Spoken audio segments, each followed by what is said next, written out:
Welcome back to CVM Live. Time now for our major stories in detail.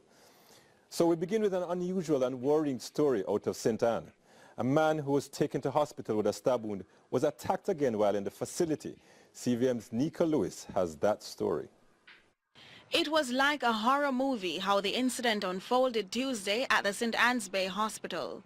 Sources told our newsroom that a man in conflict with the two brothers, one of whom reportedly works at the hospital, was attacked by the brothers and stabbed in Discovery Bay. The stabbing victim was taken to the hospital for treatment when sources say the brother, who is said to work at the facility, dressed himself in porter's clothing and attacked the patient, stabbing him again. But the hospital's administration shared a somewhat different version of the story. We understand that an individual that came onto the hospital compound dressed as a porter, infiltrated the security and went in and stabbed a patient that I understand was as a result of some altercation. This situation is disturbing and we're looking into it seriously.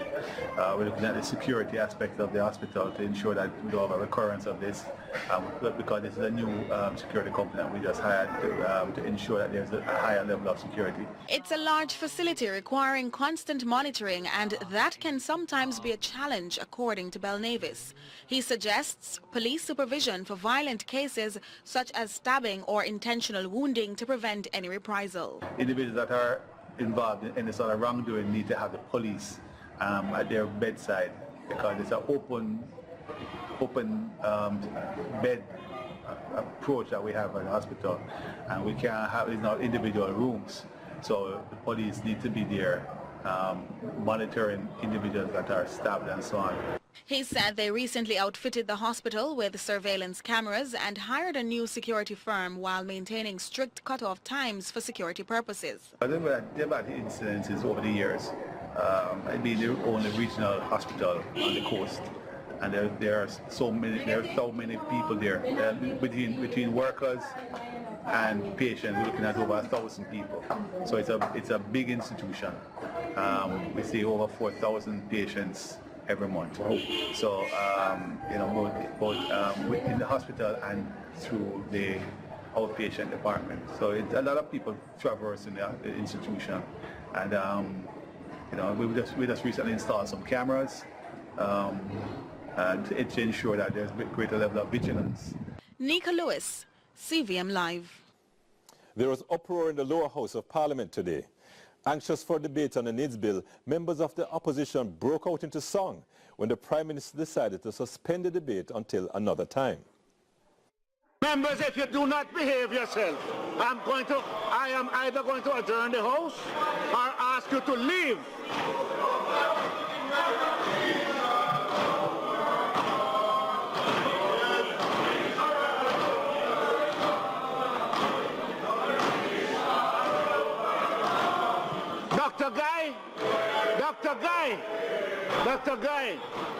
Dr. Guy, I'm asking you to behave yourself in the House, or I'm going to ask the Marshal to remove you from the House. Mr. Speaker, you have the right to suspend the members that disobey you.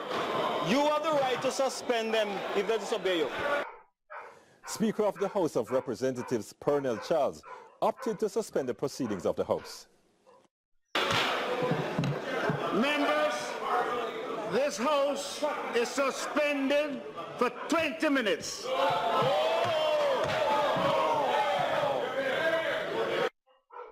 The response of no somewhat irked Mr. Charles. I don't know how you're going to tell me no, when the leader of the House has asked that we suspend the discussion on this item for the time being. You could say no to next year.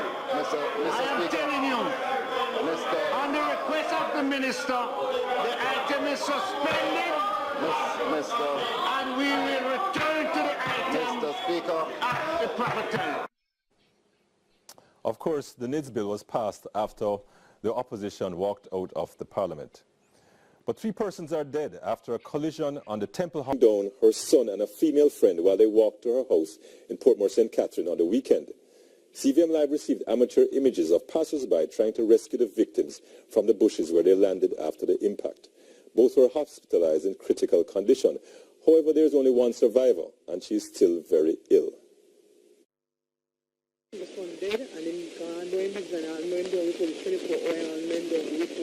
The weight on the shoulders of Verona Aikens is already too much, but she will have to extend herself because most of the persons in her household are young. As they sift through the pictures from prep school days, they slowly accept the reality that 19-year-old Russell Heath is gone, the victim of a hit-and-run miles away from home. Miss Aikens says the family was home in Barbican Sunday when the second of her 5 children, even though complaining of not feeling well, left to visit a friend in Portmore. It wasn't until Monday morning after 9 that she heard something was wrong. The mother told me that he and the girl gone to have ice cream at the mall. When on their way home back, this man drive and lick them off the sidewalk in the bushes. I see people taking him up, putting him into an ambulance, so I don't know, I wasn't there.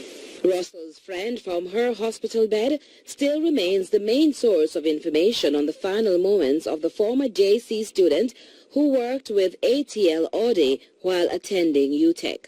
I'm here to the highest bus, I don't know, and the bus mash up and they seize the bus over Waterford police station. Yes, the policeman called me and I called him back and he said the man don't come in as yet. Recently was that you heard from the police? I called him today. Dressed in one of her brother's shirts, Alia was with her mother at his bedside up to the end of visiting hours Monday. However, while on their way home, the dreaded call to return. They thought he was now awake, but the sleep went deeper. After school, I went to visit him. He was unconscious. I was there speaking to him, and while I was speaking to him, I even secured coming from his eyes. The driver that lived on my son, and I beg, please go in and make a statement because that is a manslaughter. We apologize for the audio quality in that last story. Several motorists suffered severe damage to their vehicles in the vicinity of Corville Gardens along Washington Boulevard in St. Andrew as a large pothole caused mayhem. CVM Live's Joel Croskill reports. Motorists fell victim to a cavernous pothole that opened up along Washington Boulevard Monday night. The pit reportedly caused damage to 5 vehicles within a short space of time. Our news team overheard one motorist complaining that the police had not intervened to reroute traffic. This is slackness. Over 5 cars get hurt right here. Over 5 cars and nobody will come to come direct. This is foolishness. Whatever get taxpayer money from. Those affected by the pothole of immense proportions placed debris in the road to warn the rest of the traveling public about the hazard that awaited them in the right lane of the busy 3-lane thoroughfare, and also flagged traffic to slow down ahead of the peril. We returned to the scene Tuesday morning and noticed caution tape. We also found yet more victims of the gaping opening, as well as the same taxi we saw the night before. We spoke with some of those who had been affected. Coming down the road on the main road, I don't see any formal indication that you had a problem on the extreme right side of the road. And furthermore, lighting system was poor, no light whatsoever. It's when I really come upon this big hole here. That's time that the vehicle dropped inside here. Them whole thing I really and truly need for address still, cause it get worse and worse, and call it on my doorstep it there still, cause a Corville me live, and you know them thing I get from bad to worse. And the street light them is the next thing we need for fix. The street light them no fix nor nothing. If we never come get some caution tape and try for assist the man. Big accident to that me this morning. Joel Crosskill, CVM Live. A St. Anne woman is highlighting her dissatisfaction after the National Water Commission carried out work in her community of Tanglewood that left sections of her home underwater. Nika Lewis reports. She left her home in what could be seen as good condition for a few days and returned to a most frightening scene on Friday. That's when she alerted the media. Her assessment revealed extensive water damage to her house and property resulting from road work carried out by the National Water Commission. The situation was compounded with the days of torrential rainfall later on. The rain started last night. Now, when I actually broke down last night because the channel that was my gate to channel the water in, the water came in from off the road with all the debris, blocked my driveway completely, and on the left-hand side on entering the house, the water came in like drove, and so the water was so high. As a matter of fact, I measured the height of the water, and the height of the water at about 6 inches for that water to overflow into the carport and enter into my family room. Ms. Jarrett explained that finally the authorities paid her a visit with a promise of effecting repairs and such. So they promised that during the course of, say, next week, they will start the concrete work and put back everything in place by now and the end of next week, weather permitting. So I'm hoping that that will be done. Because the civic pride I have, I mean, I take care of my place. And when I come in and see something like this, it's disturbing. But even then, Ms. Jarrett insists the NWC has been sloppy. And I see where it's total disregard for citizens and for homeowners. This should never have happened. I have heard about NWC before. I've heard about horror stories, and I listened. But I never this day could know I could be a victim of it. And I am a victim of it. Because look outside. Yes. You see for yourself. Yes. It's a disgrace. It's unacceptable, totally unacceptable. In some areas, persons have been calling the NWC the National Wrecking Crew, claiming the company wrecks things while they work. Nika Lewis, CVM Live. The future of broadcasting is emerging in Jamaica, as yet more important steps have been taken to facilitate the transition from an analog platform to a digital one in the field of television broadcasting. The evolution to digital broadcasting is an especially demanding process with technical, financial, legal, and regulatory challenges to overcome. However, a digital broadcasting forum organized by the Commonwealth Telecommunications Organization, CETO, and hosted by the Broadcasting Commission, made strides in addressing some of the challenges facing the digital switchover. Some of the challenges were highlighted by Information Minister Royal Reid. The work continues and the commitment is unwavering. We realize the complexities of digital switchover and, however, cannot further delay and making important decisions related to digital broadcasting in the Caribbean in particular, or the technology is going to run away and leave us. It's now time for regional and international news with our reporter, Nicoy Wilson. Now for news in the region. The St. Lucia Employers Federation is expected to tackle the issue of the St. Jude Hospital reconstruction project at its next meeting. More in this report by HTS St. Lucia. The St. Lucia Employers Federation has weighed in on the much-delayed St. Jude Hospital reconstruction project. The two main political parties continue to blame one another for the debacle. The project was started under the UWP government led by Stephenson King and was scheduled to be completed by the 2011-2016 Labour administration. Now the Alan Chastanet administration has halted work at the construction site and is currently investigating the project, which the incumbent alleges is deeply flawed and millions of dollars over budget. President of the Employers Federation, Vern Gill, believes that citizens who contributed to the rebuilding of the hospital, destroyed by fire in 2009, must be apprised of the state of affairs at St. Jude. Monies have been expended on the hospital and the construction, and at this point it appears to us, we've had a brief discussion at a meeting, that we're not at a stage yet where the hospital is ready to open. And on the international scene, Robert Mugabe has resigned as president of Zimbabwe. Here's more from the BBC. Not unexpected, but the pressure has been building relentlessly for Robert Mugabe to resign. For so long, I can just hear, I think, the news just filtering down to the crowds. I've just been down there, actually, opposite the Parliament. Huge crowds have been there all day in Unity Square. They are cheering now as the news comes through to them on their mobile phones. He'd been under this really almost incredible pressure, not only from the military who launched this takeover last Wednesday, not only from his own party, ZANU-PF, who had, remember, over the weekend sacked him as their leader.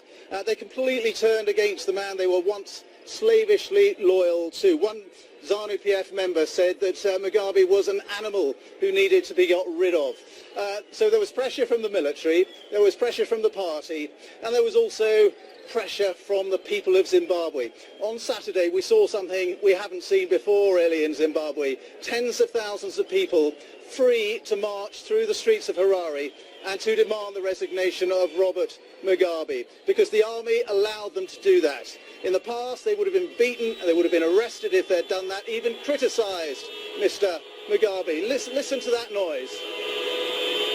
There are car horns blaring, there are people running through the park down there. I'm not sure if my cameraman could just zoom in down to the park. Let's have a look at what's going on, because you can hear car horns blaring now, and people in the centre of Harare absolutely delirious. This is the moment that they have been waiting for. That's it for regional and international news. Much more to come on our program this evening, including news and sports live in 5. But up next is our panel discussion, and we explore whether there are still links between politics and organized crime. Historian and social political commentator Jerry Small and lecturer in political sociology and criminal justice Nicholas Satchel. Panel discussion is next.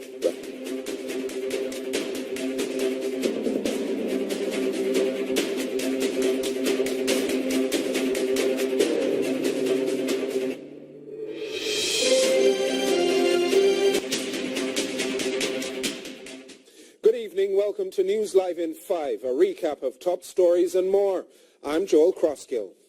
Director of Public Prosecution Paula Llewellyn says her office has not yet received the report from the Office of the Contractor General seeking to launch criminal investigations into 53 contracts issued in Southeast St. Anne, which may have sought to conspire and defraud the government of Jamaica. As Nika Lewis reports, the DPP will be putting a team together to review the document, which she expects sometime tomorrow. The Contractor General's report, which electrified segments of social media Tuesday, called on the DPP Paula Llewellyn to determine whether Southeast St. Anne MP Lisa Hanna acted in a fraudulent manner concerning 12 government contracts. The OCG also asked that the Financial Investigations Division of the Ministry of Finance and Public Service duly consider or investigate allegations made and testimonies provided concerning monies paid over to operatives of the Office of the Southeast St. Anne MP. One request to the FID was to find out whether Ms. Hanna's action in recommending 12 contracts to persons affiliated with the People's National Party was a conflict of interest, or whether as MP and a public servant, Hanna willfully neglected to perform her duties or willfully misconducted herself in recommending these contracts amounting to an abuse of public trust by acting fraudulently. Contractor General Dirk Harrison also called for a probe into a partner of Ms. Hanna relating to obstruction and perversion of the course of justice. He was said to have persuaded a civil servant to make a false statement and to mislead the contractor by making the false statement. Overall, the office has recommended that 53 contracts issued by the MP's office, the St. Anne Municipal Corporation, and contractors be investigated. The criminal investigations will also seek to find whether the actions of the corporation in preparing documentation which gave the impression that the complete scope of works had been done by the contract awardee having knowledge of the contrary amounts to fraudulent misrepresentation. Nika Lewis, CVM Live. Our newsroom tried to call Ms. Hanna this evening for a comment, but we were unsuccessful. Last year, K.D. Knight, who was representing Ms. Hanna, said he was confident she would not be implicated. There are renewed security concerns at the St. Anne's Bay Hospital. A man who was taken to hospital with a stab wound was attacked again while in the facility. Sources told our newsroom that a man in conflict with two brothers, one of whom reportedly works at the hospital, was attacked by the brothers and stabbed. The victim was taken to the hospital for treatment when sources say a man dressed in porter's clothing attacked the patient, stabbing him again. Parliament this evening approved the controversial bill which will give effect to the national registration system. There was uproar by opposition members earlier in the evening when the Prime Minister decided to suspend the debate until another time. The opposition eventually walked out and the government side voted to approve the bill. That's News Live in 5. Here's sports with Jermaine May. Good evening, I'm Winston Casanova. 2017 was another very good year for the Junction Bullseye cricket team, who successfully defended the SDC National T20 Community Cricket title. This they did by registering a 5-wicket win over Old Harbour in the final at the Noranda Bauxite Sports Club in St. Anne. In the process, they retired the trophy, as this was their third win in a row. The St. Elizabeth team was rewarded with $1.2 million, plus another $100,000 for being parish champions. Of these amounts, 15% was mandated by the SDC to be used for a community project. The SDC implements a suite of programs in all 61 communities in the parish of St. Elizabeth. The Sports or Community Development Program is one of such programs, which basically seeks to increase community participation and enhance social and community development. And under this program, the Community 2020 Community Cricket is a part of it. This time around, the beneficiary was the Bull Savannah Primary and Infant School. The objective was to create a partition for the grades 5 and 6 classrooms and also to build a well-needed garbage skip. The SDC, along with the Junction and Bull Savannah cricket team, they are also partnering with us to provide us with a skip, a garbage skip that is well needed. This is not the first time we are partnering with the community sports group and with SDC. We have been doing it from as far back as, I know it, 2013. Team members, some of whom were trained in construction skills, gave the project the much-needed attention it deserved. Team captain Troy Powell said the players and supporters who assisted were more than happy to give back to their community. A couple of the players come to the school and we just chose to do this here today. Over the years we've been winning. We're going to go to other places to do stuff like this. So we chose Bullseye Primary today to give them a rubbish bin that they badly needed and partition of the grade 6 and grade 5 classes. This project is aimed at improving the citizens' lives and improve the general aesthetics of the school, which is a very important part of the community. Team captain Troy Powell says the communities in and around Junction Bull Savannah can look forward to more projects like these because the Bullseye team will be winning the competition for many years to come. Big up to the Social Development Commission. They've been doing a very good job over the years, getting the communities together, and it's a good feeling, and it's great that I only hope they can keep on doing what they're doing and keeping the community together. And hope Junction Bullseye will always come out a winner. That's it. Welcome back to CVM Live. Thank you so much for staying with us. As criminals run amok in some sections of the country, we explore whether there is still a link between politics and organized crime. To help examine this issue, we're joined by lecturer in political sociology and criminal justice, Nicola Sachel, and historian and social political commentator, Jerry Small. Lady and gentlemen, good evening. Good evening. We'd like a deeper perspective from both of you tonight.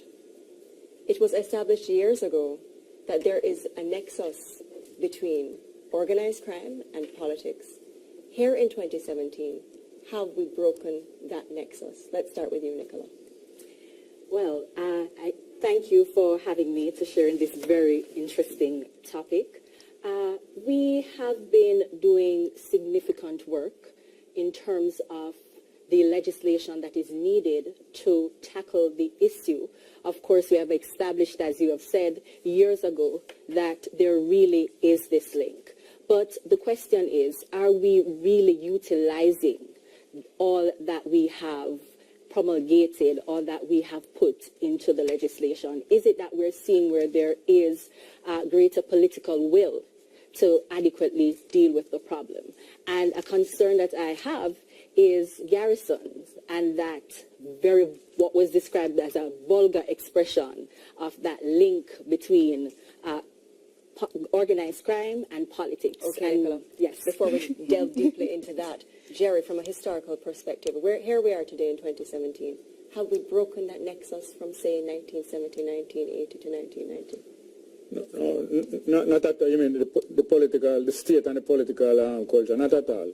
Both the PNP and the JLP are integrally involved in that. Matter of fact, it was the PNP and the JLP that industrialized crime in Jamaica. Crime was like a cottage industry, apart from the really big criminals, you know. Because I know it was a criminal activity of even populating Jamaica with Africans and many other things. But I remember when I was a little boy, one of the major ganja exporters from in the 40s was one of the top men in one of the political parties.